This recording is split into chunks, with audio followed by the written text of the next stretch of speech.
ಹಂಪಿಗೆ ಬಂದಿದ್ದೀವಿ.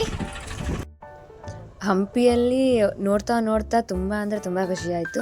ಹಂಪಿನ ಎಷ್ಟು ನೋಡಿದ್ರೂ ಸಾಕಾಗಂಗಿಲ್ಲ. ಅಲ್ಲಿರುವಂಥ ಗೋಪುರಗಳಾಗಿರ್ಬೋದು, ಅಲ್ಲಿರುವಂಥ ದೇವಸ್ಥಾನಗಳಾಗಿರ್ಬೋದು, ಒಂದೊಂದು ಕಲ್ಲಲ್ಲಿ ಕೂಡ ಒಂದೊಂದು ಇತಿಹಾಸ ಇದೆ. ಸೊ ತುಂಬ ಅಂದರೆ ತುಂಬ ಖುಷಿ ಆಯಿತು. ನಾವು ಪದೇ ಪದೇ ಹೋಗ್ತಾ ಇರ್ತೀರಿ. ಯಾರಾದರೂ ಹಂಪಿ ನೋಡಿಲ್ಲ ಅಂತಂದರೆ ದಯವಿಟ್ಟು ಒಮ್ಮೆ ಬಂದು ಹಂಪಿನ ಪೂರ್ತಿಯಾಗಿ ನೋಡ್ಕೊಂಡು ಹೋಗಿ. ಇದು ಹಂಪಿ ಗೋಪುರ. ನಂತರ ಗೌರಿ ಅಕ್ಕ ಒಂದು ಹುಡುಗಿ ಹತ್ರ ಮಾತಾಡ್ತಾ ಕೂತಿದ್ಲು. ನಿನ್ನ ಹೆಸರು ಯಾವ ಊರು? ಯಾವ ಊರು?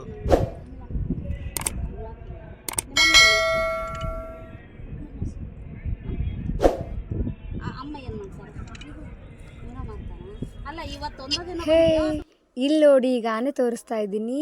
ಇದು ಆರ್ಟಿಫಿಷಿಯಲ್ ಆನೆ, ತುಂಬ ಚೆನ್ನಾಗಿ ಮಾಡಿದ್ದಾರೆ. ನೋಡಿ ಸಖತ್ತಾಗಿ ಖುಷಿ ಆಯಿತು. ಆಮೇಲೆ ರಂಗೋಲಿ ಆಗಿರ್ಬೋದು, ಹಂಪಿಯಲ್ಲಿ ಸೂಪರ್ ಅಂದರೆ ಸೂಪರ್ ಮಾಡಿದ್ದಾರೆ ಈ ವರ್ಷ.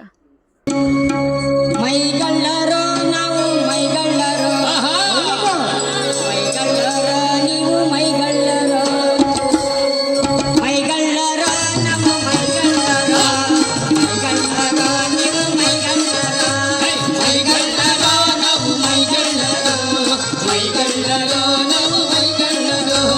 ಕೆಲಸವ ಮಾಡದೆ ಕೊಂದು ತಿನ್ನುವ, ಕೆಲಸವ ಮಾಡದೆ ಕೊಂದು ತಿನ್ನುವ, ಹಗಲು ರಾತ್ರಿ ಎನ್ನದೆ ಮಗಳಾಡುವ, ಹಗಲು ರಾತ್ರಿ ಎನ್ನದೆ ಮಗಳಾಡುವ, ತಂದೆ ತಾಯಿ ಗಳಿಸಿದ ಹಾಳು ಮಾಡುವ.